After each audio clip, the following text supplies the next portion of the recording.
Peshorja.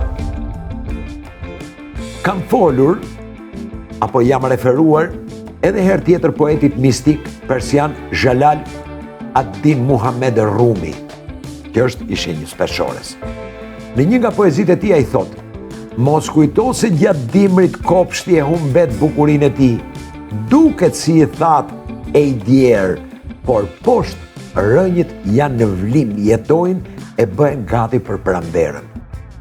Peshore, bura grua qofsh, mendoj se në këtë moment ti je figurativisht si kopshti që thot poeti.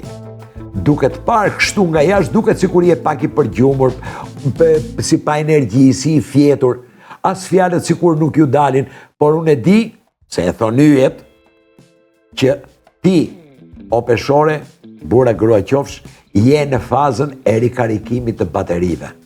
Brenda te gjithçka vlon dhe idetë e projektit janë gati për të shpërthyer. Këto projekte mund të jenë në dashuri, në biznes, në një marrëdhënie të veçantë.